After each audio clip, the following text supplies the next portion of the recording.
श्री अकाल। टीवी 84 देख रहे सारे दर्शकों का स्वागत है। मैं हरप्रीत कौर ते बुलेटिन की शुरुआत करते हैं हेडलाइंस के नाल। मोदी दे कांग्रेस ते बाहर दा कैप्टन दा मोड़वा जवाब। मोदी नूं दस्सिया जुमलेबाज, कहा भारत के इतिहास विच अज तक दा सब तो माड़ा प्रधानमंत्री है मोदी।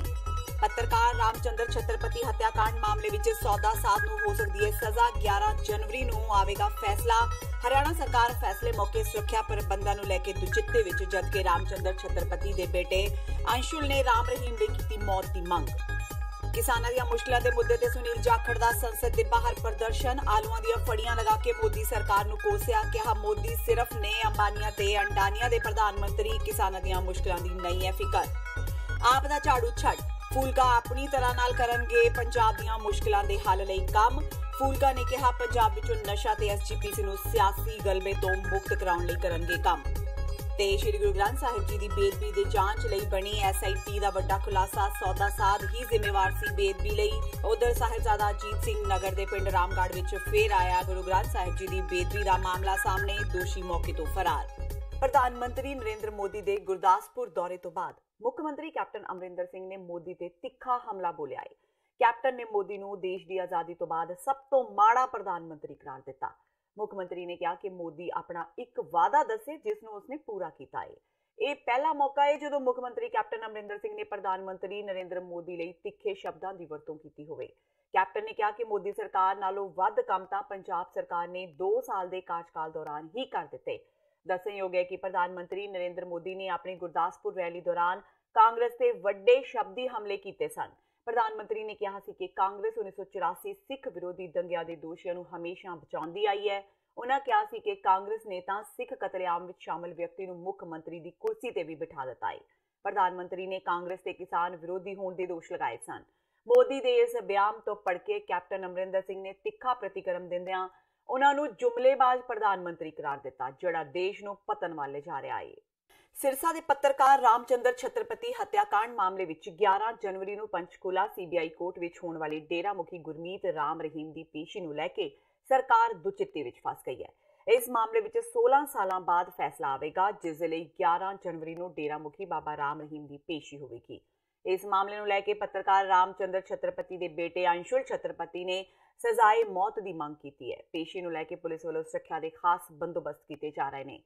डेरा मुखी की पेशी नूं लैके सूबे के गृह सकत्तर SS प्रसाद ने बैठक की। बैठक तो बाद प्रसाद ने दस्सिया कि 11 जनवरी नूं राम रहीम की पेशी पंचकूला की CBI अदालत विच होनी है। बैठक विच राम रहीम की पेशी दौरान कानूनी व्यवस्था के लिहाज नाल कई तत्तां ते विचार वटांदरा किया गया।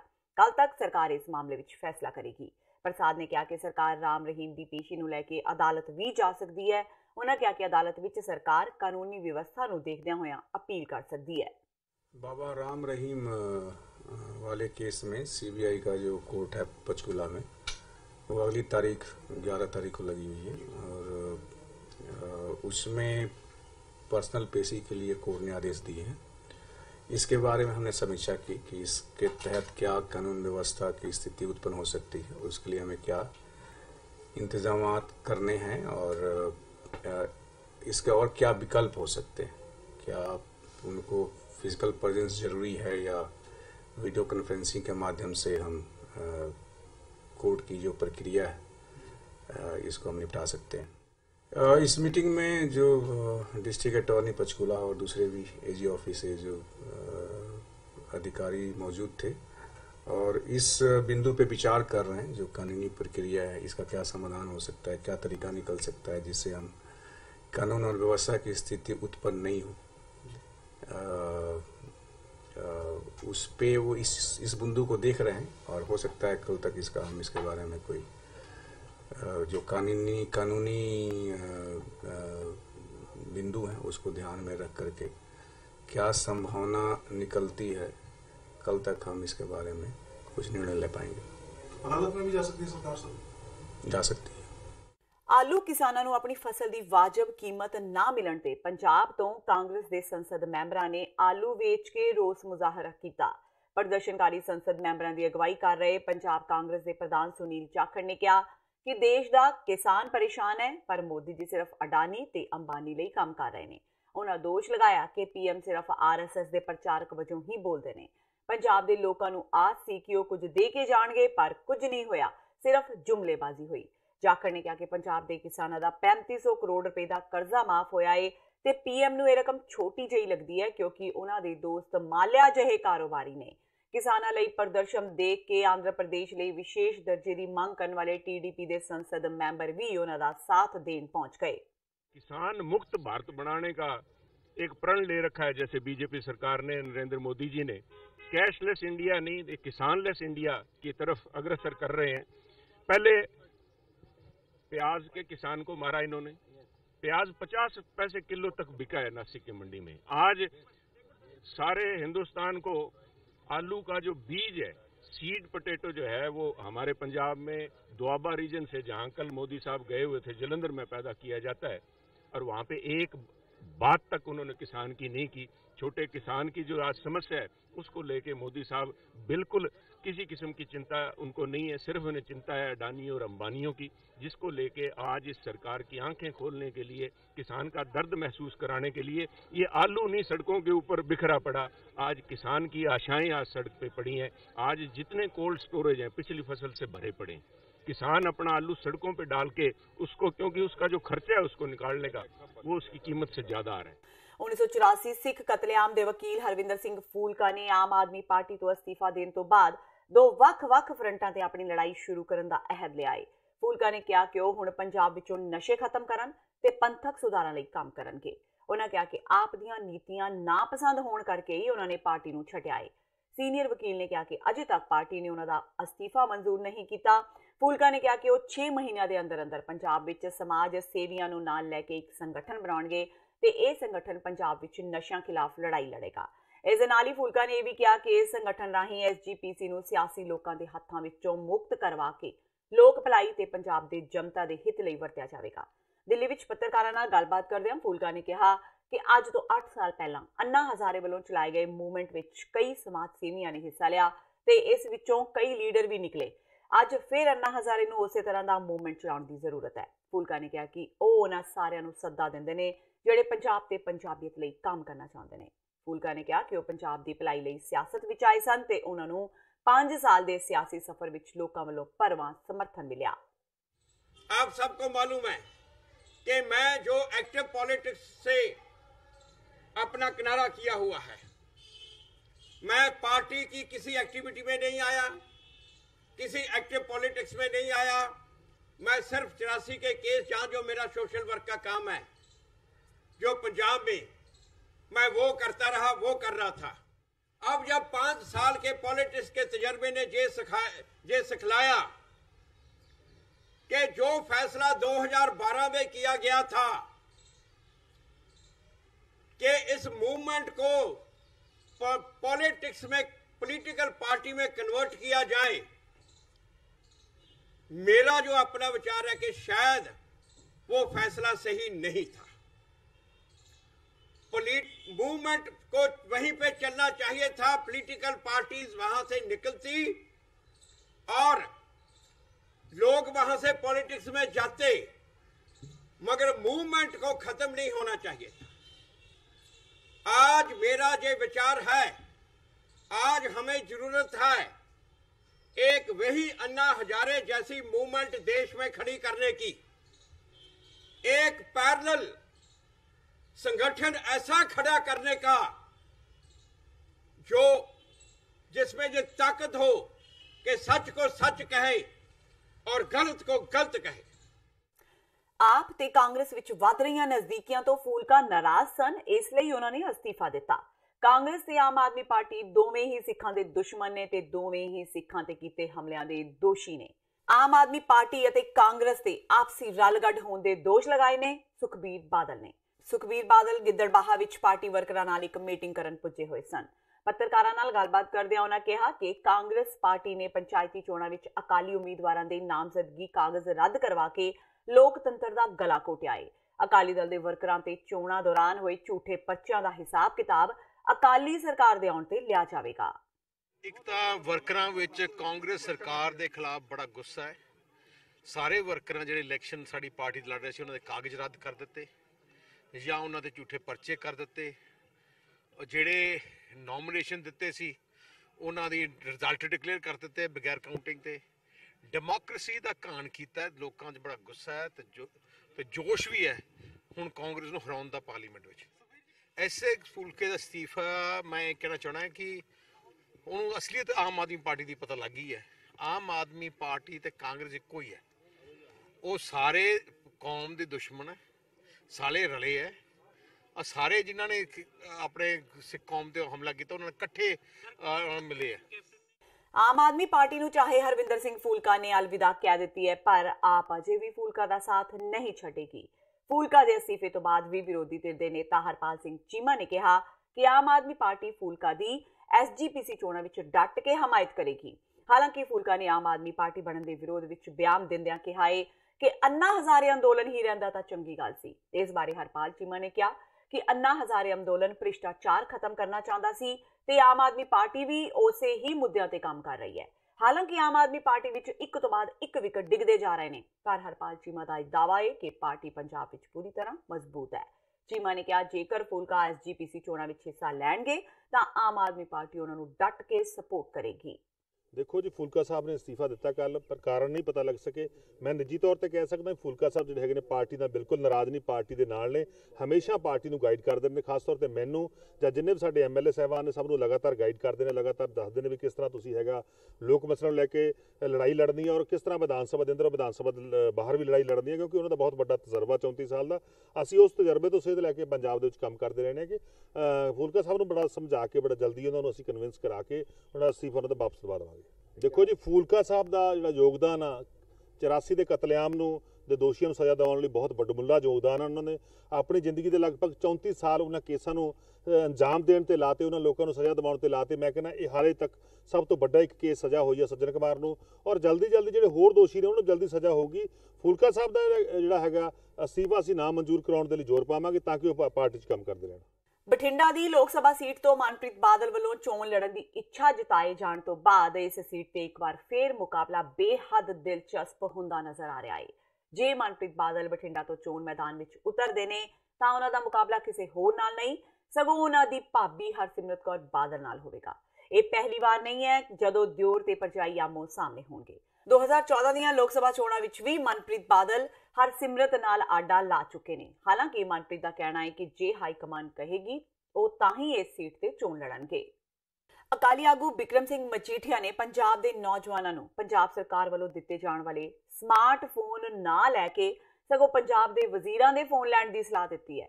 ਕੈਪਟਨ ਸਰਕਾਰ ਦੇ ਸਮਾਰਟਫੋਨਾਂ ਨੂੰ ਸਿਰਫ ਚੁਣਾਵੀ ਸਟੰਟ ਦੱਸਦਿਆਂ ਮਜੀਠੀਆ ਨੇ ਕਿਹਾ ਕਿ ਕੈਪਟਨ ਦੇ ਆਪਣੇ ਵਜ਼ੀਰ ਤਾਂ ਆਈਫੋਨ ਇਸਤੇਮਾਲ ਕਰਦੇ ਨੇ, ਜਦਕਿ ਪੰਜਾਬ ਦੇ ਨੌਜਵਾਨਾਂ ਨੂੰ ਘਟੀਆ ਫੋਨ ਦੇ ਕੇ ਬੁੱਤਾ ਸਾਰਨ ਜਾ ਰਹੀ ਹੈ ਸਰਕਾਰ। ਮਸ਼ਵਰਾ ਦਿੰਦੇ ਹੋਏ ਮਜੀਠੀਆ ਨੇ ਕਿਹਾ ਕਿ ਇਸ ਲਈ ਨੌਜਵਾਨਾਂ ਨੂੰ ਪੰਜਾਬ ਦੇ ਮੰਤਰੀਆਂ ਦੇ ਫੋਨ ਲੈਣੇ ਚਾਹੀਦੇ ਨੇ।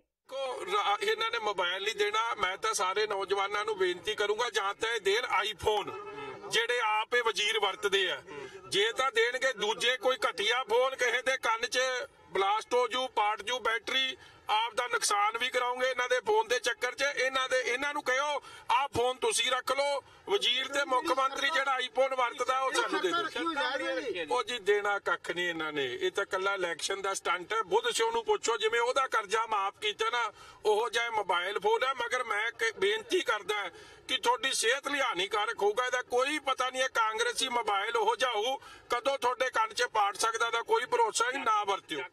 ਕਰਜ਼ਾ ਮਾਫੀ ਤੇ ਹੋਰ ਕਿਸਾਨੀ ਮੰਗਾਂ ਨੂੰ ਲੈ ਕੇ ਭਾਰਤੀ ਕਿਸਾਨ ਯੂਨੀਅਨ ਏਕਤਾ ਉਗਰਾਹਾਂ ਵੱਲੋਂ 1 ਜਨਵਰੀ ਤੋਂ 5 ਜਨਵਰੀ ਤੱਕ ਬੈਂਕਾਂ ਅੱਗੇ ਪੰਜਾਬ ਭਰ ਵਿੱਚ ਦਿੱਤੇ ਜਾ ਰਹੇ ਧਰਨੇ ਅੱਜ ਚੌਥੇ ਦਿਨ ਵਿੱਚ ਸ਼ਾਮਿਲ ਹੋ ਗਏ ਨੇ, ਜਿਸ ਦੌਰਾਨ ਬਰਨਾਲਾ ਵਿਖੇ ਸਥਾਨਕ ਦਾਣਾ ਮੰਡੀ ਦੀ SBI ਬੈਂਕ ਅੱਗੇ ਰੋਸ ਧਰਨੇ ਵਿੱਚ ਵੱਡੀ ਗਿਣਤੀ ਵਿੱਚ ਕਿਸਾਨਾਂ ਨੇ ਹਿੱਸਾ ਲਿਆ। ਇਸ ਮੌਕੇ ਕਿਸਾਨ ਔਰਤਾਂ ਨੇ ਵੀ ਸ਼ਮੂਲੀਅਤ ਕੀਤੀ। ਕਿਸਾਨਾਂ ਨੇ ਪੰਜਾਬ ਸਰਕਾਰ ਖਿਲਾਫ ਜੰਮ ਕੇ ਨਾਅਰੇਬਾਜ਼ੀ ਕੀਤੀ। ਸਟੇਟ ਆਗੂ ਝੰਡਾ ਸਿੰਘ ਜੇਠੂਕੇ ਨੇ ਦੱਸਿਆ ਕਿ 2 ਸਾਲ ਪਹਿਲਾਂ ਕਿਸਾਨਾਂ, ਨੌਜਵਾਨਾਂ ਤੇ ਮਜ਼ਦੂਰਾਂ ਨਾਲ ਜਿਹੜੇ ਵਾਅਦੇ ਕਰਕੇ ਕੈਪਟਨ ਸਰਕਾਰ ਸੱਤਾ ਵਿੱਚ ਆਈ ਸੀ, ਲੋਕਾਂ ਦੀ ਸ਼ਕਤੀ ਨਾਲ ਸਾਰੀਆਂ ਮੰਗਾਂ ਮਨਵਾਈਆਂ ਜਾਣਗੀਆਂ। ਉਹਨਾਂ ਕਿਹਾ ਕਿ 5 ਜਨਵਰੀ ਨੂੰ ਧਰਨੇ ਦੀ ਸਮਾਪਤੀ ਵਾਲੇ ਦਿਨ ਵੀ ਕੋਈ ਵੱਡਾ ਐਕਸ਼ਨ ਐਲਾਨਿਆ ਜਾਵੇਗਾ ਤੇ 18 ਜਨਵਰੀ ਨੂੰ ਪੰਜਾਬ ਭਰ ਦੇ DC ਦਫ਼ਤਰਾਂ ਅੱਗੇ 7 ਕਿਸਾਨ ਜਥੇਬੰਦੀਆਂ ਵੱਲੋਂ ਰੋਸ ਧਰਨੇ ਦਿੱਤੇ ਜਾਣਗੇ। ਅਸੀਂ ਸੂਬੇ ਵੱਲੋਂ ਸਾਰੇ ਪੰਜਾਬ ਦੇ ਬੈਂਕਾਂ ਮੂਹਰੇ 5 ਰੋਜ਼ੇ ਧਰਨੇ ਰੱਖੇ ਹੋਏ ਹੈ ਤੇ ਲਾਸਟ ਦਿਨ ਤੇ ਅਸੀਂ ਚੂੜੀ ਵੀ ਕਸਾਂਗੇ ਇਹਨਾਂ ਦੀ। ਜਿੰਨਾ ਕਿਸਾਨਾਂ ਸਿਰ ਕਰਜ਼ਾ ਚੜ੍ਹਿਆ ਕੁੱਲ ਕਰਜ਼ੇ ਤੇ ਲੀਖ ਮਰਵਾਉਣ ਦੀ ਖਾਤਰ, ਉਸ ਤੋਂ ਗਾਹਾਂ ਜਿਹੜਾ ਕਾਨੂੰਨ ਦਾ ਇਹ ਕਹਿੰਦੇ ਰਾਜ ਹੈ ਕਾਨੂੰਨ ਲੋਕਾਂ ਤੇ ਜ਼ਰੂਰ ਲਾਗੂ ਹੁੰਦਾ, ਇਹਨਾਂ ਦੇ ਕਾਨੂੰਨ ਦਾ ਕੋਈ ਮਤਲਬ ਨਹੀਂ। ਰੋਜ਼ ਕਾਨੂੰਨ ਤੋੜਦੇ ਆ, ਚਾਹੇ ਬੈਂਕ ਹੈ ਚਾਹੇ ਆੜਤੀ ਹੈ। ਸਾਨੂੰ ਕੋਈ ਕਾਨੂੰਨ ਦਿਖਾਉਣ ਕਿ ਕਰਜ਼ੇ 'ਚ ਉਹ ਖਾਲੀ ਚੈੱਕ ਹੈ ਜਿਹੜੇ ਉਹਦੇ ਦਸਤਖਤ ਕਰਾ ਕੇ ਰੱਖ ਸਕਦੇ ਹੈ। ਖਾਲੀ ਚੈੱਕ ਜਦੋਂ ਲਾਉਂਦੇ ਆ ਬੌਸ ਹੋਣਾ ਹੀ ਹੈ। ਉਸ ਤੋਂ ਬਾਅਦ 2-2 ਸਾਲ ਦੀ ਸਜ਼ਾ ਹੋਈ ਹੈ ਕਿਸਾਨਾਂ ਨੂੰ। ਜਿਵੇਂ ਅਸੀਂ ਕਿਸਾਨ ਕਾਂ ਮਾਰ ਕੇ ਟੰਗ ਲੈਂਦੇ ਸੀਗੇ, ਇਹ ਦੂਜੇ ਕਿਸਾਨਾਂ ਨੂੰ ਸੱਦਾ ਹੈ ਕਿ ਤੁਹਾਡੇ ਨਾਲ ਵੀ ਆ ਵਾਪਰੂ। ਗੈਰ ਕਾਨੂੰਨੀ ਇਹ ਕੰਮ ਹੈ। ਤੇ ਜਦੋਂ 2 ਸਾਲ ਦੀ ਕਿਸੇ ਨੂੰ ਸਜ਼ਾ ਹੋਣੀ ਹੈ, ਜਿਹੜੇ ਦੂਜੇ ਕਿਸਾਨ ਕਰਜ਼ਈ ਹੈ, ਜਦੋਂ ਉਹਨਾਂ ਦਾ ਕਿਤੇ ਫੋਹ ਨਹੀਂ ਪੈਂਦਾ, ਇਹ ਕਹਿੰਦੇ ਸੀ ਕੁਛ ਡੀਕੋ ਖੁਦਕਸ਼ੀਆਂ ਦਾ ਅਸੀਂ ਹੱਲ ਕਰਾਂਗੇ।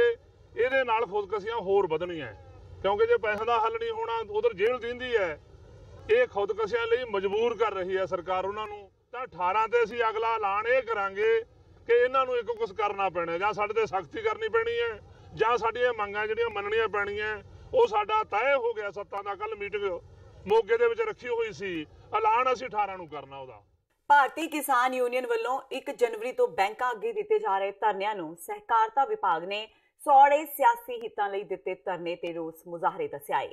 ਸਹਿਕਾਰਤਾ ਵਿਭਾਗ ਵੱਲੋਂ ਜਾਰੀ ਬਿਆਨ ਵਿੱਚ ਬੁਲਾਰੇ ਨੇ ਕਿਹਾ ਕਿ ਭਾਰਤੀ ਕਿਸਾਨ ਯੂਨੀਅਨ ਵੱਲੋਂ ਬੈਂਕਾਂ ਅੱਗੇ ਦਿੱਤੇ ਧਰਨਿਆਂ ਕਾਰਨ ਬੈਂਕਾਂ ਵੱਲੋਂ ਕਿਸਾਨਾਂ ਤੇ ਆਮ ਲੋਕਾਂ ਨੂੰ ਮੁਹੱਈਆ ਕਰਵਾਈਆਂ ਜਾਣ ਵਾਲੀਆਂ ਸੇਵਾਵਾਂ ਵੱਡੇ ਪੱਧਰ ਤੇ ਪ੍ਰਭਾਵਿਤ ਹੋ ਰਹੀਆਂ ਨੇ। ਬਿਆਨ ਵਿੱਚ ਇਹ ਵੀ ਕਿਹਾ ਗਿਆ ਕਿ ਵਿਰੋਧੀ ਪਾਰਟੀਆਂ ਦੀ ਸ਼ਹਿ ਤੇ ਕਿਸਾਨ ਯੂਨੀਅਨ ਵੱਲੋਂ ਧਰਨੇ ਲਗਾਏ ਗਏ ਨੇ। ਬੁਲਾਰੇ ਨੇ ਕਿਹਾ ਕਿ ਇਹ ਧਰਨੇ ਕਿਸਾਨਾਂ ਦਾ ਨੁਕਸਾਨ ਕਰਨ ਦੀ ਸੋਚੀ ਸਮਝੀ ਸਾਜ਼ਿਸ਼ ਹੈ, ਕਿਉਂਕਿ PADB ਵੱਲੋਂ ਭਰੀ ਜਾਣ ਵਾਲੀ ਕਿਸ਼ਤ ਖੁੰਝਣ ਕਾਰਨ ਨਾਬਾਰਡ ਦੀ ਸਹਾਇਤਾ ਬੰਦ ਹੋਣ ਕਾਰਨ ਨੁਕਸਾਨ ਸਿੱਧੇ ਤੌਰ ਤੇ ਕਿਸਾਨਾਂ ਦਾ ਹੀ ਹੋਣਾ ਹੈ। ਤੇ ਹੁਣ ਵੇਲਾ ਹੋ ਗਿਆ ਬ੍ਰੇਕ ਦਾ। ਬਾਕੀ ਦੀਆਂ ਖਬਰਾਂ ਇਸ ਬ੍ਰੇਕ ਤੋਂ ਬਾਅਦ।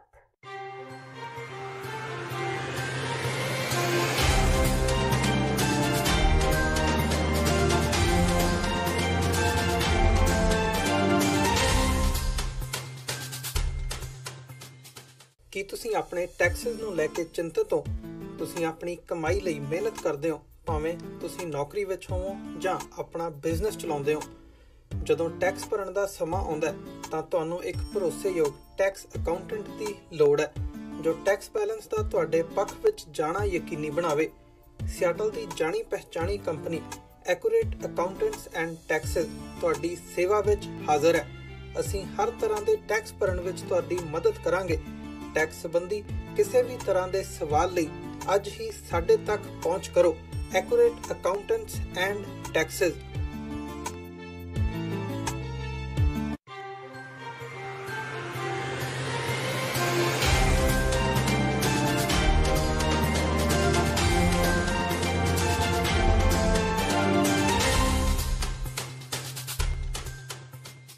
ਬ੍ਰੇਕ ਤੋਂ ਬਾਅਦ TV 84 ਦੇ ਖਬਰਾਂ ਦੇ ਬੁਲੇਟਿਨ ਵਿੱਚ ਸਵਾਗਤ ਹੈ। ਵਧਦੇ ਹਾਂ ਅਗਲੀ ਖਬਰ ਵੱਲ। ਪੰਜਾਬ ਸਰਕਾਰ ਵੱਲੋਂ ਗਠਿਤ ਕੀਤੀ ਗਈ ਸਿਟ ਨੇ ਅਦਾਲਤ ਵਿੱਚ ਚਲਾਨ ਪੇਸ਼ ਕਰਦਿਆਂ ਇੱਕ ਵੱਡਾ ਖੁਲਾਸਾ ਕੀਤਾ ਹੈ ਕਿ ਸ਼੍ਰੀ ਗੁਰੂ ਗ੍ਰੰਥ ਸਾਹਿਬ ਜੀ ਦੀ ਬੇਅਦਬੀ ਦੇ ਨਿਰਦੇਸ਼ ਸੌਦਾ ਸਾਧ ਦੇ ਡੇਰੇ ਸਿਰਸਾ ਤੋਂ ਮਿਲੇ ਸਨ। ਸਿਟ ਮੁਖੀ ਰਣਬੀਰ ਸਿੰਘ ਖੱਟੜਾ ਨੇ ਚਲਾਨ ਵਿੱਚ 5 ਵਿਅਕਤੀਆਂ ਨੂੰ ਮੁਲਜ਼ਮ ਬਣਾਇਆ ਹੈ। ਸਿਟ ਨੇ ਜ਼ਿਲ੍ਹਾ ਮੋਗਾ ਦੇ ਪਿੰਡ ਮਲਕੇ ਤੇ ਬਠਿੰਡਾ ਦੇ ਪਿੰਡ ਗੁਰੂਸਰ ਵਿੱਚ ਬੇਅਦਬੀ ਦੇ ਮਾਮਲੇ ਸੰਬੰਧੀ ਕਰਮਵਾਰ, ਬਾਘਾ ਪੁਰਾਣਾ ਤੇ ਫੂਲ ਅਦਾਲਤ ਵਿੱਚ ਚਲਾਨ ਪੇਸ਼ ਕੀਤੇ ਨੇ। ਪਿੰਡ ਮਲਕੇ ਬੇਅਦਬੀ ਕੇਸ ਸੰਬੰਧੀ SIT ਨੇ ਮੁੱਖ ਮੁਲਜ਼ਮ ਪ੍ਰਿਥੀ ਸਿੰਘ ਸਮੇਤ 5 ਖਿਲਾਫ ਚਲਾਨ ਪੇਸ਼ ਕੀਤਾ ਹੈ। ਇਸੇ ਤਰ੍ਹਾਂ ਗੁਰੂਸਰ ਕੇਸ ਸੰਬੰਧੀ 6 ਜਣਿਆਂ ਖਿਲਾਫ ਚਲਾਨ ਪੇਸ਼ ਕੀਤੇ ਗਏ ਨੇ। ਸੂਤਰਾਂ ਮੁਤਾਬਕ ਗੁਰੂਸਰ ਬੇਅਦਬੀ ਕੇਸ ਸੰਬੰਧੀ 3 ਮੁੱਖ ਮੁਲਜ਼ਮ ਪ੍ਰਦੀਪ ਕਲੇਰ, ਸੰਦੀਪ ਬਰੇਟਾ ਤੇ ਹਰਸ਼ ਧੂਰੀ ਅਜੇ ਤੱਕ ਫਰਾਰ ਨੇ। ਫੂਲ ਅਦਾਲਤ ਨੇ ਪਹਿਲਾਂ ਹੀ ਇਹਨਾਂ ਖਿਲਾਫ ਗੈਰ ਜ਼ਮਾਨਤੀ ਵਾਰੰਟ ਜਾਰੀ ਕੀਤੇ ਹੋਏ ਨੇ। ਇਹਨਾਂ ਦੀ ਗ੍ਰਿਫਤਾਰੀ ਪਿੱਛੋਂ ਸਿਟ ਇਹਨਾਂ ਖਿਲਾਫ ਸਪਲੀਮੈਂਟਰੀ ਚਲਾਨ ਦਰਜ ਕਰੇਗੀ। ਉਧਰ ਅੱਜ ਫੇਰ ਸ਼੍ਰੀ ਗੁਰੂ ਗ੍ਰੰਥ ਸਾਹਿਬ ਜੀ ਦੀ ਬੇਅਦਬੀ ਦਾ ਮਾਮਲਾ ਸਾਹਮਣੇ ਆਇਆ ਹੈ। ਸਾਹਿਬਜ਼ਾਦਾ ਅਜੀਤ ਸਿੰਘ ਨਗਰ ਦੇ ਕਸਬਾ ਮੁਰਿੰਡਾ ਨੇੜਲੇ ਇੱਕ ਪਿੰਡ ਰਾਮਗੜ੍ਹ ਵਿੱਚ ਕਿਸੇ ਸ਼ਰਾਰਤੀ ਅਨਸਰ ਵੱਲੋਂ ਸ਼੍ਰੀ ਗੁਰੂ ਗ੍ਰੰਥ ਸਾਹਿਬ ਜੀ ਦੇ ਅੰਗ ਫਾੜ ਦਿੱਤੇ ਗਏ। ਲਠੇੜੀ ਪੁਲਿਸ ਚੌਕੀ ਦੇ ਇੰਚਾਰਜ ਸ਼ਿੰਦਰਪਾਲ ਸਿੰਘ ਮੁਤਾਬਕ ਪਿੰਡ ਰਾਮਗੜ੍ਹ ਦਾ ਹੀ ਰਹਿਣ ਵਾਲਾ 35 ਸਾਲਾ ਬਰਜੀਤ ਸਿੰਘ ਦੁਪਹਿਰੇ ਕਰੀਬ 1 ਵਜੇ ਪਿੰਡ ਦੇ ਗੁਰਦੁਆਰਾ ਸਾਹਿਬ ਵਿੱਚ ਬੋਲੇ ਸੋਨੇਹਾਲ ਦੇ ਨਾਰੇ ਲਗਾਉਂਦਾ ਹੋਇਆ ਦਾਖਲ ਹੋਇਆ ਤੇ ਮੱਥਾ ਟੇਕਣ ਤੋਂ ਬਾਅਦ ਉਹ ਸ਼੍ਰੀ ਗੁਰੂ ਗ੍ਰੰਥ ਸਾਹਿਬ ਜੀ ਦੀ ਤਾਬਿਆ ਤੇ ਬੈਠ ਗਿਆ। ਪਿੰਡ ਵਾਸੀ ਮਲਕੀਤ ਸਿੰਘ ਜਦੋਂ ਗੁਰਦੁਆਰਾ ਸਾਹਿਬ ਵਿੱਚ ਮੱਥਾ ਟੇਕਣ ਲਈ ਆਇਆ ਤਾਂ ਉਸਨੇ ਇਹ ਸਭ ਆਪਣੀ ਅੱਖੀਂ ਦੇਖਿਆ। ਮਲਕੀਤ ਸਿੰਘ ਨੇ ਜਦੋਂ ਉਸ ਨੂੰ ਸ਼੍ਰੀ ਗੁਰੂ ਗ੍ਰੰਥ ਸਾਹਿਬ ਜੀ ਦੀ ਤਾਬਿਆ ਤੋਂ ਹਟਾਉਣ ਦੀ ਕੋਸ਼ਿਸ਼ ਕੀਤੀ ਤਾਂ ਉਸਨੇ ਇੱਕ ਅੰਗ ਆਪਣੇ ਪੈਰ ਨਾਲ ਫਾੜ ਸੁੱਟਿਆ। ਉਹਨਾਂ ਦੱਸਿਆ ਕਿ ਬਰਜੀਤ ਸਿੰਘ ਨੇ ਪਾਲਕੀ ਸਾਹਿਬ ਨੂੰ ਵੀ ਨੁਕਸਾਨ ਪਹੁੰਚਾਇਆ। ਉਹਨਾਂ ਦੱਸਿਆ ਕਿ ਬਰਜੀਤ ਸਿੰਘ ਮੌਕੇ ਤੋਂ ਫਰਾਰ ਹੋ ਗਿਆ। ਸ਼੍ਰੋਮਣੀ ਅਕਾਲੀ ਦਲ ਦੇ ਆਗੂ ਦਿਆਲ ਸਿੰਘ ਕੋਲਿਆਂਵਾਲੀ ਦੇ ਖਿਲਾਫ ਵਿਜੀਲੈਂਸ ਵੱਲੋਂ ਚੱਲ ਰਹੀ ਜਾਂਚ ਨੂੰ ਲੈ ਕੇ ਦਿਆਲ ਸਿੰਘ ਕੋਲਿਆਂਵਾਲੀ ਨੂੰ ਨਾਭਾ ਦੀ ਨਿਊ ਜ਼ਿਲ੍ਹਾ ਜੇਲ੍ਹ ਵਿੱਚ ਰੱਖਿਆ ਗਿਆ ਹੈ। ਅੱਜ ਦਿਆਲ ਸਿੰਘ ਕੋਲਿਆਂਵਾਲੀ ਦੀ ਤਬੀਅਤ ਅਚਾਨਕ ਖਰਾਬ ਹੋਣ ਕਾਰਨ ਉਹਨਾਂ ਨੂੰ ਨਾਭਾ ਦੇ ਸਰਕਾਰੀ ਹਸਪਤਾਲ ਵਿੱਚ ਭਾਰੀ ਪੁਲਿਸ ਫੋਰਸ ਦੌਰਾਨ ਲਿਆਂਦਾ ਗਿਆ। ਦਿਆਲ ਸਿੰਘ ਕੋਲਿਆਂਵਾਲੀ ਨੂੰ ਉਹਨਾਂ ਦੇ ਕੇਸ ਬਾਰੇ ਜਦੋਂ ਪੱਤਰਕਾਰਾਂ ਵੱਲੋਂ ਪੁੱਛਿਆ ਗਿਆ ਤਾਂ ਉਹਨਾਂ ਕਿਹਾ ਕਿ ਇਸ ਦਾ ਜਵਾਬ ਉਹ ਕੋਰਟ ਵਿੱਚ ਹੀ ਦੇਣਗੇ। ਉਹਨਾਂ ਕਿਹਾ ਕਿ ਅੱਜ ਉਹ ਬਿਮਾਰ ਨੇ, ਇਸ ਲਈ ਉਹਨਾਂ ਨੂੰ ਇਲਾਜ ਲਈ ਹਸਪਤਾਲ ਵਿੱਚ ਲੈ ਕੇ ਜਾਇਆ ਗਿਆ ਹੈ, ਪਰ ਉਹ ਹੋਰ ਕਈ ਗੱਲਾਂ ਦਾ ਜਵਾਬ ਨਹੀਂ ਦੇ ਸਕੇ। ਉਧਰ ਪੁਲਿਸ ਨੇ ਕੋਲਿਆਂਵਾਲੀ ਨੂੰ ਦਵਾਈ ਦਵਾ ਕੇ ਵਾਪਸ ਜੇਲ੍ਹ ਭੇਜ ਦਿੱਤਾ ਹੈ। ਹੁਣ ਤਾਂ ਬਿਮਾਰ ਆ, ਮੈਂ ਦਵਾਈ ਲੈ ਕੇ ਆਇਆ। ਸਰਕਾਰ ਨੇ ਤੁਹਾਡੇ ਨਾਲ ਕਿੰਨਾ ਧੱਕਾ ਕੀਤਾ, ਵਿਜੀਲੈਂਸ ਇਨਕੁਆਇਰੀ ਕਰ ਰਹੀ? ਨਹੀਂ, ਕੋਈ ਜੋ ਵੀ ਸਹੀ ਚੱਲਦਾ ਪਿਆ ਸਾਰਾ, ਜੋ ਵੀ ਹੋਵੇਗਾ ਸਰਕਾਰ। ਝੂਠ ਵੀ ਬਿਲਕੁਲ ਜਿਹੜਾ ਤੁਹਾਡੇ ਦੋਸ਼ ਲੱਗੇ ਕੋਰਟ 'ਚ ਹੀ ਸਾਬਤ ਕਰਾਂਗੇ ਜੋ ਵੀ ਸਾਡੇ ਖਿਲਾਫ ਲੱਗਾ court. Phillaur police training centre ਵਿੱਚ ਕਮਾਂਡਰ ਦੇ ਅਹੁਦੇ ਤੇ ਤਾਇਨਾਤ ਨਰੇਸ਼ ਡੋਗਰਾ, ਨਾਇਬ ਤਹਿਸੀਲਦਾਰ ਟਾਂਡਾ ਤੇ ਉਹਨਾਂ ਦੇ ਸਾਥੀਆਂ ਤੇ 1 ਦਰਜਨ ਦੇ ਕਰੀਬ ਲੋਕਾਂ ਨੇ ਹਮਲਾ ਕਰਕੇ ਜ਼ਖਮੀ ਕਰ ਦਿੱਤਾ। ਘਟਨਾ ਤੋਂ ਬਾਅਦ ਜ਼ਖਮੀਆਂ ਨੂੰ ਸਿਵਲ ਹਸਪਤਾਲ ਦਾਖਲ ਕਰਵਾਇਆ ਗਿਆ। ਜ਼ੇਰੇ ਇਲਾਜ ਵਿਵੇਕ ਕੌਸ਼ਲ ਨੇ ਦੱਸਿਆ ਕਿ ਹਮਲਾਵਰਾਂ ਵੱਲੋਂ ਉਹਨਾਂ ਤੇ 4 ਫਾਇਰ ਵੀ ਦਾਗੇ ਗਏ। ਦਰਅਸਲ ਚਿੰਤਪੁਰਨੀ ਰੋਡ ਤੇ ਸਥਿਤ ਇੱਕ ਨਿੱਜੀ ਹੋਟਲ ਦੇ ਪਾਰਟਨਰ ਨਾਲ ਵਿਵੇਕ ਕੌਸ਼ਲ ਦਾ ਝਗੜਾ ਚੱਲ ਰਿਹਾ ਸੀ। ਦੱਸ ਦਈਏ ਕਿ ਉਹ ਆਪਣੇ ਦੋਸਤ ਕਮਾਂਡਰ ਨਰੇਸ਼ ਡੋਗਰਾ ਤੇ ਹੋਰ ਦੋਸਤਾਂ ਦੇ ਨਾਲ ਪਾਰਟੀ ਦੇਣ ਆਏ ਹੋਏ ਸਨ। ਜਿਵੇਂ ਹੀ ਉਹ ਪਾਰਟੀ ਕਰਕੇ ਬਾਹਰ ਨਿਕਲੇ ਤਾਂ ਉੱਥੇ ਪਹਿਲਾਂ ਤੋਂ ਮੌਜੂਦ ਕੁਝ ਲੋਕਾਂ ਨੇ ਉਹਨਾਂ ਤੇ ਹਮਲਾ ਕਰ ਦਿੱਤਾ, ਜਿਸ ਵਿੱਚ ਕਮਾਂਡਰ ਨਰੇਸ਼ ਡੋਗਰਾ, ਉਹਨਾਂ ਦੇ ਗਨਮੈਨ ਤਹਿਸੀਲਦਾਰ ਮਨਜੀਤ ਸਿੰਘ ਤੇ ਵਿਵੇਕ ਕੌਸ਼ਲ ਜ਼ਖਮੀ ਹੋ ਗਏ। ਦੋਸ਼ੀਆਂ ਨੇ ਉਹਨਾਂ ਦੀਆਂ ਗੱਡੀਆਂ ਤੇ ਪੱਥਰਾਂ ਤੇ ਹਵਾਈ ਫਾਇਰ ਵੀ ਕੀਤੇ। ਸਾਰੇ ਜ਼ਖਮੀਆਂ ਨੂੰ ਸਿਵਲ ਹਸਪਤਾਲ ਦਾਖਲ ਕਰਵਾਇਆ ਗਿਆ, ਜਿੱਥੇ ਉਹਨਾਂ ਦਾ ਇਲਾਜ ਚੱਲ ਰਿਹਾ ਹੈ। ਮੌਕੇ ਤੇ ਪਹੁੰਚੇ ਥਾਣਾ ਸਦਰ ਦੇ SHO ਮੁਤਾਬਕ ਹੋਟਲ ਵਿੱਚ ਕੁਝ ਲੋਕਾਂ ਨੇ ਝਗੜਾ ਕੀਤਾ, ਜਿਸ ਦੇ ਸਬੰਧ ਵਿੱਚ ਤਫਤੀਸ਼ ਕੀਤੀ ਜਾ ਰਹੀ ਹੈ। ਰੋਟੀ ਬਣ ਖਾ ਕੇ ਬਾਹਰ ਨਿਕਲੇ 18-20 ਬੰਦੇ ਨੇ ਸਾਡੇ ਹਮਲਾ ਕੀਤਾ। ਕੌਣ ਸੀਗੇ ਬੰਦੇ ਉਹ? ਬੰਟੇ ਸਾਡੇ, ਇੱਕ ਤਾਂ ਮੇਰਾ ਪਾਰਟਨਰ ਬੰਟੇ ਸੀ, ਠੀਕ ਹੈ, ਮਨੂ ਗਾਂਧੀ, ਨਵਾਬ, ਵਰੁਣ, ਹੋਰ 10 ਬੰਦੇ ਹੋਣ ਸੀ। ਤੁਸੀਂ ਕੌਣ ਕੌਣ ਸੀ? ਮੈਂ ਜੀ ਡੋਗਰਾ ਸਾਹਿਬ ਸੀਗੇ, ਤਹਿਸੀਲਦਾਰ ਹੁਸ਼ਿਆਰਪੁਰ ਸਾਹਿਬ ਸੀਗੇ, ਮਨਜੀਤ ਭਾਈ ਸੀਗੇ ਜੀ। ਇਹ ਸਰ ਜਾਨਲੇਵਾ ਹਮਲਾ ਕੀਤਾ। ਮੈਂ ਮਨਪ੍ਰੀਤ ਦਾ ਬਿਠਾ ਕੇ ਲੈ ਗਿਆ, ਮੇਰੇ ਮਗਰ 4 ਫਾਇਰ ਮਾਰੇ। ਹੋਰ ਹਾਂਜੀ 4 ਫਾਇਰ ਕੀਤੇ ਮੇਰੇ ਮਗਰ ਇਹਨਾਂ ਨੇ। ਤਤਲਾ ਮਿਲੀ ਕਿ ਰਾਇਲ ਪਲਾਜ਼ਾ ਦੇ ਵਿੱਚ ਹੋਏ ਆਪਣੇ ਡੋਗਰਾ ਸਾਹਿਬ ਤੇ ਉਹਨਾਂ ਦੇ ਤਹਿਸੀਲਦਾਰ ਸਾਹਿਬ ਦਾ ਬੇਟੇ ਦੀ ਉਹਨਾਂ ਨੇ ਬਾਹਰ ਜਾਣਾ ਸੀ ਤੇ ਪਾਰਟੀ ਕਰ ਰਹੇ ਸੀ, ਤੇ ਉੱਥੇ ਇਹਨਾਂ ਨੇ ਦੂਸਰੀ ਪਾਰਟੀ ਬੰਟੀ ਪਾਰਟੀ ਨੇ ਇਹਨਾਂ ਤੇ ਉਹ ਮਤਲਬ ਲੜਾਈ ਝਗੜਾ ਕੀਤਾ। ਬਾਕੀ ਮੈਂ ਸਾਰਾ ਕਰ ਰਿਹਾ। ਜਲੰਧਰ ਵਿੱਚ ਨਗਰ ਕੀਰਤਨ ਨੂੰ ਲੈ ਕੇ ਬਣ ਰਹੀ ਧੜੇਬੰਦੀ ਨੂੰ ਰੁਕਵਾਉਣ ਲਈ ਇੱਕ ਨੌਜਵਾਨ ਭੁੱਖ ਹੜਤਾਲ ਤੇ ਬੈਠ ਕੇ ਆਏ। ਗੁਰੂ ਗੋਬਿੰਦ ਸਿੰਘ ਜੀ ਦੇ ਪ੍ਰਕਾਸ਼ ਪੁਰਬ ਨੂੰ ਲੈ ਕੇ ਕੱਢੇ ਜਾ ਰਹੇ 2 ਨਗਰ ਕੀਰਤਨਾਂ ਦਾ ਖੁੱਲ੍ਹ ਕੇ ਵਿਰੋਧ ਹੋਣਾ ਸ਼ੁਰੂ ਹੋ ਗਿਆ ਹੈ ਤੇ ਧੜੇਬੰਦੀਆਂ ਦੇ ਵਿਰੋਧ ਵਿੱਚ ਅੱਜ ਜਲੰਧਰ ਦੇ ਕੰਪਨੀ ਬਾਗ ਚੌਂਕ ਵਿੱਚ ਸਿੱਖ ਨੌਜਵਾਨਾਂ ਵੱਲੋਂ ਭੁੱਖ ਹੜਤਾਲ ਸ਼ੁਰੂ ਕਰ ਦਿੱਤੀ ਗਈ ਹੈ। ਭੁੱਖ ਹੜਤਾਲ ਤੇ ਬੈਠੇ ਰਾਜਾ ਪਰਮਿੰਦਰ ਸਿੰਘ ਨੇ ਕਿਹਾ ਕਿ ਭੁੱਖ ਹੜਤਾਲ ਉਸ ਸਮੇਂ ਤੱਕ ਜਾਰੀ ਰਹੇਗੀ ਜਦੋਂ ਤੱਕ ਸ਼ਹਿਰ ਵਿੱਚ 2 ਨਗਰ ਕੀਰਤਨਾਂ ਦੀ ਥਾਂ 1 ਨਗਰ ਕੀਰਤਨ ਨਹੀਂ ਕੱਢਿਆ ਜਾਂਦਾ। ਉਹਨਾਂ ਕਿਹਾ ਕਿ ਆਪਣੇ ਚੌਧਰਪੁਣੇ ਕਾਰਨ ਕੁਝ ਸੰਸਥਾਵਾਂ ਕੁਝ ਸਿੱਖ ਸੰਗਤਾਂ ਦੇ ਦੋਫਾੜ ਕਰਨ ਚ ਤੁਰੀ ਹੋਈ ਹੈ, ਜੋ ਕਿ ਬਹੁਤ ਨਿੰਦਣਯੋਗ ਹੈ। ਭੁੱਖ ਹੜਤਾਲ ਤੇ ਬੈਠੇ ਨੌਜਵਾਨ ਮੁਤਾਬਕ 2 ਨਗਰ ਕੀਰਤਨ ਸਿਰਫ ਗੋਲਕ ਖਾਤਰ ਹੀ ਕੱਢੇ ਜਾ ਰਹੇ ਨੇ। ਮੇਰੀ ਇਸ ਸ਼ਹਿਰ ਦੇ ਨਗਰ ਕੀਰਤਨ ਪ੍ਰਬੰਧਕ ਕਮੇਟੀਆਂ ਜੋ 2 ਐਸਐਮ ਧਿਰਾਂ ਬਣ ਚੁੱਕੀਆਂ ਨੇ, ਉਹਨਾਂ ਨੂੰ ਇੱਕੋ ਹੀ ਬੇਨਤੀ ਆ ਔਰ ਸੰਗਤ ਵੱਲੋਂ ਵੀ ਇੱਕੋ ਹੀ ਸ਼ਹਿਰ ਦੀ ਬੇਨਤੀ ਹੈ। ਸੰਗਤ ਦਾ ਰੋਸ ਬਹੁਤ ਹੈ ਸੰਗਤ ਦੇ ਵਿੱਚ, ਬਟ ਜੋ ਰੋਸ ਪ੍ਰਗਟ ਨਹੀਂ ਹੋ ਪਾ ਰਿਹਾ, ਸੰਗਤ ਦਾ ਰੋਸ ਪ੍ਰਗਟ ਆਪਣੇ ਆਪਣੇ ਮਨਾਂ ਦੇ ਵੀ ਸਭ ਦੇ ਵਿੱਚ ਦੁੱਖ ਹੈ, ਬਟ ਪਤਾ ਨਹੀਂ ਕਿਉਂ ਇਹਨੇ ਸਾਡੇ ਚੌਧਰੀਆਂ ਨੂੰ ਸਮਝ ਨਹੀਂ ਆ ਰਹੀ। ਉਹ 2 ਕਰਨਾ ਚਾਹ ਰਹੇ ਨੇ ਸਿਰਫ ਆਪਣੀ ਚੌਧਰ ਕਰਕੇ। ਲਾਓ ਯਾਰ, ਤੁਸੀਂ ਆਪਣੀ ਆਪਣੀ ਫੋਟੋਆਂ ਲਾਓ, ਬੈਨਰ ਲਾਓ, ਸ਼ਹਿਰ 'ਚ ਸਭ ਕੁਝ ਕਰੋ, ਬਟ ਗੁਰੂ ਨੂੰ ਨਾ ਵੰਡੋ। ਗੁਰੂ ਨੂੰ 2 ਦਿਨ ਕਿਉਂ ਕਰ ਰਹੇ ਹੋ? ਗੁਰੂ ਨੂੰ ਨਗਰ ਕੀਰਤਨ ਇੱਕੋ ਹੀ ਸਜਾਓ। ਜਿਸ ਤਰ੍ਹਾਂ ਗੁਰਪੁਰਬ ਇੱਕੋ ਚੱਲਦਾ ਆ ਰਿਹਾ, ਨਗਰ ਕੀਰਤਨ ਵੀ ਇੱਕੋ ਹੀ ਕੱਢਿਆ ਜਾਵੇ, ਨਾ ਕਿ ਆਪਣੀ ਚੌਧਰੀਆਂ ਕਰਕੇ ਜਾਂ ਆਪਣੀ ਕਿਸੇ ਹੋਰ ਕੰਟਰੋਵਰਸੀ ਭੁੱਖ ਦੇ ਕਰਕੇ ਅਸੀਂ ਸੰਗਤ ਨੂੰ ਵੰਡੀਏ। ਔਰ ਕਈ ਐਸੋਸੀਏਸ਼ਨਾਂ ਇਹੋ ਜਿਹੀਆਂ ਨੇ ਜਿਨ੍ਹਾਂ ਨੇ ਇਹਨਾਂ ਦੋਨਾਂ ਨਗਰ ਕੀਰਤਨਾਂ ਦਾ ਬਾਈਕਾਟ ਕਰਨ ਦੀ ਸੋਚੀ ਹੈ। ਜਿਹੜੀ ਲੰਗਰ ਪ੍ਰਥਾ ਗੁਰੂ ਮਹਾਰਾਜ ਨੇ ਚਲਾਈ ਸੀ, ਉਸ ਲੰਗਰ ਪ੍ਰਥਾ ਨੂੰ ਵੀ ਉਹ ਐਸੋਸੀਏਸ਼ਨਾਂ ਕਹਿੰਦੀਆਂ ਕਿ ਅਸੀਂ ਲੰਗਰ ਨਹੀਂ ਲਾਵਾਂਗੇ। ਉਹ ਸ਼ੇਮ ਹੈ ਤੁਹਾਡੇ ਤੇ ਲੀਡਰੋਂ, ਇਹੋ ਜਿਹੇ ਚੌਧਰੀਓ, ਜੋ ਤੁਸੀਂ 2 ਨਗਰ ਕੀਰਤਨ ਸਜਾਉਣ ਜਾ ਰਹੇ ਹੋ। ਮੇਰੀ ਤੁਹਾਡੇ ਅੱਗੇ ਹੱਥ ਜੋੜ ਇਹੀ ਅਪੀਲ ਹੈ ਕਿ ਪਲੀਜ਼ ਨਗਰ ਕੀਰਤਨ ਇੱਕ ਕੀਤਾ ਜਾਵੇ। 13 ਅਕਤੂਬਰ ਤੋਂ 23 ਅਕਤੂਬਰ ਤੱਕ ਸਾਇਲੈਂਟ ਤਰੀਕੇ ਨਾਲ ਕੀਰਤਨ ਦਰਬਾਰ ਲਗਾ ਕੇ ਭਾਈ ਗੁਰਪ੍ਰੀਤ ਸਿੰਘ ਨੇ ਇੱਕ ਨਵਾਂ ਕੀਰਤੀਮਾਨ ਸਥਾਪਿਤ ਕੀਤਾ ਹੈ। ਅੰਮ੍ਰਿਤ ਵੇਲਾ ਟਰਸਟ ਦੇ ਚੇਅਰਮੈਨ ਭਾਈ ਗੁਰਪ੍ਰੀਤ ਸਿੰਘ ਗੁਰੂ ਨਾਨਕ ਜਯੰਤੀ ਮੌਕੇ ਮਹਾਰਾਸ਼ਟਰ ਦੇ ਉਲਾਸ ਨਗਰ ਵਿਖੇ 2.5 ਲੱਖ ਦੇ ਕਰੀਬ ਸੰਗਤ ਨੂੰ 43 ਦਿਨਾਂ ਲਈ ਅੰਮ੍ਰਿਤ ਕੀਰਤਨ ਨਾਲ ਜੋੜ ਰੱਖਣ ਕਾਰਨ ਉਹਨਾਂ ਦਾ ਨਾਮ ਵਰਲਡ ਰਿਕਾਰਡ ਬੁੱਕ ਵਿੱਚ ਦਰਜ ਹੋ ਗਿਆ ਹੈ। World book of record London ਦੇ ਚੇਅਰਮੈਨ ਦਿਵਾਕਰ ਸੁਕਲ ਨੇ ਭਾਈ ਗੁਰਪ੍ਰੀਤ ਸਿੰਘ ਦਾ ਇਸ ਉਪਲਬਧੀ ਲਈ ਸਨਮਾਨ ਵੀ ਕੀਤਾ। ਦੱਸ ਦਈਏ ਕਿ ਭਾਈ ਗੁਰਪ੍ਰੀਤ ਸਿੰਘ ਕੀਰਤਨ ਦੌਰਾਨ ਸੰਗਤਾਂ ਨੂੰ ਹੈੱਡਫੋਨ ਲਗਾ ਕੇ ਕੀਰਤਨ ਸਰਵਣ ਕਰਵਾਉਂਦੇ ਨੇ ਤਾਂ ਜੋ ਸੰਗਤਾਂ ਦੀ ਇਕਾਗਰਤਾ बनी रहे। सच में देखा जाए तो ठीक है, इनका बड़प्पन है जो इन्होंने हमें रिकॉग्नाइज किया, पर हमारा मकसद एक ही है कि गुरु नानक हमें रिकॉग्नाइज कर ले। श्री गुरु नानक देव जी के 550वें जन्म दिहाड़े मौके ਵਿਸ਼ੇਸ਼ ਸੋਨੇ ਤੇ ਚਾਂਦੀ ਦੇ ਸਿੱਕਿਆਂ ਨੂੰ 5 ਜਨਵਰੀ ਤੋਂ ਉਪਲਬਧ ਕਰਵਾਇਆ ਜਾਵੇਗਾ। ਇਸ ਸੰਬੰਧੀ ਸ਼੍ਰੋਮਣੀ ਗੁਰਦੁਆਰਾ ਪ੍ਰਬੰਧਕ ਕਮੇਟੀ ਨੇ ਵੀਰਵਾਰ ਇਸ ਸੰਬੰਧੀ ਨਿਯਮਾਂ ਦਾ ਫੈਸਲਾ ਕਰਨ ਲਈ ਇੱਕ ਵਿਸ਼ੇਸ਼ ਬੈਠਕ ਰੱਖੀ ਸੀ, ਪਰ SGPC ਦੇ ਪ੍ਰਧਾਨ ਗੋਬਿੰਦ ਸਿੰਘ ਲੋਂਗੋਵਾਲ ਉੱਥੇ ਮੌਜੂਦ ਨਾ ਹੋਣ ਕਾਰਨ ਇਹ ਮੀਟਿੰਗ ਨਹੀਂ ਹੋ ਸਕੀ। ਇਹ 10 ਤੇ 5 ਗ੍ਰਾਮ ਦੇ 24 ਕੈਰਟ ਸ਼ੁੱਧ ਸੋਨੇ ਦੇ ਸਿੱਕੇ ਤੇ 99.9% ਸ਼ੁੱਧ ਚਾਂਦੀ ਦੇ ਸਿੱਕੇ ਤੇ 25 ਗ੍ਰਾਮ ਤੇ 50 ਗ੍ਰਾਮ ਦੇ 99.9% ਸ਼ੁੱਧ ਚਾਂਦੀ ਦੇ ਸਿੱਕੇ 24 ਨਵੰਬਰ ਨੂੰ ਸੁਲਤਾਨਪੁਰ ਲੋਧੀ ਵਿੱਚ ਰਾਜਪੁਰ ਵੱਲੋਂ ਜਾਰੀ ਕੀਤੇ ਗਏ ਸਨ। ਪਹਿਲੇ ਪੜਾਅ ਵਿੱਚ ਕੁੱਲ 700 ਸਿੱਕੇ ਬਣਾਏ ਗਏ ਨੇ। ਸਿੱਕੇ ਦੇ ਇੱਕ ਪਾਸੇ ਗੁਰਦੁਆਰਾ ਨਨਕਾਣਾ ਸਾਹਿਬ ਦੇ ਪ੍ਰਭਾਵ ਨੂੰ ਉਤਾਰਿਆ ਗਿਆ ਹੈ, ਜਦਕਿ ਦੂਜੇ ਪਾਸੇ ਗੁਰਦੁਆਰਾ ਬੇਰ ਸਾਹਿਬ ਦੀ ਤਸਵੀਰ ਹੈ। ਜਿਵੇਂ ਸ੍ਰੀ ਗੁਰੂ ਨਾਨਕ ਦੇਵ ਸਾਹਿਬ ਜੀ ਦਾ 550 ਸਾਲਾ ਜਿਹੜਾ ਪ੍ਰਕਾਸ਼ ਗੁਰਪੁਰਬ ਮਨਾਉਣ ਦੇ ਵਾਸਤੇ ਅਸੀਂ ਜਿਹੜੇ ਸੋਨੇ ਚਾਂਦੀ ਦੇ ਵਿਸ਼ੇਸ਼ ਯਾਦਗਾਰੀ ਸਿੱਕੇ ਜਿਹੜੇ ਤਿਆਰ ਕੀਤੇ ਸੀ ਔਰ ਉਹਨਾਂ ਵਿੱਚ ਸਬ ਕਮੇਟੀ ਬਣਾਈ ਸੀ ਤੇ ਹੁਣ ਉਹ ਸਾਰੇ ਸਿੱਕੇ ਜਿਹੜੇ ਨੇ ਮਿਲਨੇ ਜਿਹੜੇ ਨੇ ਇਹ ਕੱਲ ਤੋਂ ਸ਼ੁਰੂ ਹੋ ਜਾਣਗੇ ਕਿ ਹਰ ਬੰਦਾ ਉਹ ਸਿੱਕੇ ਜਿਹੜਾ ਹੈਗਾ ਉਹ ਸ੍ਰੀ ਦਰਬਾਰ ਸਾਹਿਬ ਦੇ ਉੱਤੇ ਪ੍ਰਾਪਤ ਕਰ ਸਕਦਾ ਹੈਗਾ। ਤੇ ਇਹ ਸਨ ਹੁਣ ਤੱਕ ਦੀਆਂ ਖਬਰਾਂ। ਜਾਂਦੇ ਇੱਕ ਵਾਰ ਫੇਰ ਨਜ਼ਰ ਮਾਰਦੇ ਹਾਂ ਮੁੱਖ ਖਬਰਾਂ ਤੇ। ਮੋਦੀ ਦੇ ਕਾਂਗਰਸ ਤੇ ਬਾਹਰ ਦਾ ਕੈਪਟਨ ਦਾ ਮੋੜਵਾਂ ਜਵਾਬ। ਮੋਦੀ ਨੂੰ ਦੱਸਿਆ ਜੁਮਲੇਬਾਜ਼, ਕਿਹਾ ਭਾਰਤ ਦੇ ਇਤਿਹਾਸ ਵਿੱਚ ਅੱਜ ਤੱਕ ਦਾ ਸਭ ਤੋਂ ਮਾੜਾ ਪ੍ਰਧਾਨ ਮੰਤਰੀ ਹੈ ਮੋਦੀ। ਪੱਤਰਕਾਰ ਰਾਮਚੰਦਰ ਛਤਰਪਤੀ ਹੱਤਿਆਕਾਂਡ ਮਾਮਲੇ ਵਿੱਚ ਸੌਦਾ ਸਾਧ ਨੂੰ ਹੋ ਸਕਦੀ ਹੈ ਸਜ਼ਾ। 11 ਜਨਵਰੀ ਨੂੰ ਆਵੇਗਾ ਫੈਸਲਾ। ਹਰਿਆਣਾ ਸਰਕਾਰ ਫੈਸਲੇ ਮੌਕੇ ਸੁਰੱਖਿਆ ਪ੍ਰਬੰਧਾਂ ਨੂੰ ਲੈ ਕੇ ਦੁਚਿੱਤੇ ਵਿੱਚ, ਜਦਕਿ ਰਾਮਚੰਦਰ ਛਤਰਪਤੀ ਦੇ ਬੇਟੇ ਅੰਸ਼ੁਲ ਨੇ ਰਾਮ ਰਹੀਮ ਲਈ ਕੀਤੀ ਮੌਤ ਦੀ ਮੰਗ। ਕਿਸਾਨਾਂ ਦੀਆਂ ਮੁਸ਼ਕਲਾਂ ਦੇ ਮੁੱਦੇ ਤੇ ਸੁਨੀਲ ਜਾਖੜ ਦਾ ਸੰਸਦ ਦੇ ਬਾਹਰ ਪ੍ਰਦਰਸ਼ਨ। ਆਲੂਆਂ ਦੀਆਂ ਫੜੀਆਂ ਲਗਾ ਕੇ ਮੋਦੀ ਸਰਕਾਰ ਨੂੰ ਕੋਸਿਆ, ਕਿਹਾ ਮੋਦੀ ਸਿਰਫ ਨੇ ਅੰਬਾਨੀਆਂ ਤੇ ਅੰਡਾਨੀਆਂ ਦੇ ਪ੍ਰਧਾਨ ਮੰਤਰੀ, ਕਿਸਾਨਾਂ ਦੀਆਂ ਮੁਸ਼ਕਲਾਂ ਦੀ ਨਹੀਂ ਹੈ ਫਿਕਰ। ਆਪ ਦਾ ਝਾੜੂ ਛੱਡ, ਫੂਲਕਾ ਆਪਣੀ ਤਰ੍ਹਾਂ ਨਾਲ ਕਰਨਗੇ ਪੰਜਾਬ ਦੀਆਂ ਮੁਸ਼ਕਲਾਂ ਦੇ ਹੱਲ ਲਈ ਕੰਮ। ਫੂਲਕਾ ਨੇ ਕਿਹਾ ਪੰਜਾਬ ਵਿੱਚੋਂ ਨਸ਼ਾ ਤੇ SGPC ਨੂੰ ਸਿਆਸੀ ਗਲਬੇ ਤੋਂ ਮੁਕਤ ਕਰਾਉਣ ਲਈ ਕਰਨਗੇ ਕੰਮ।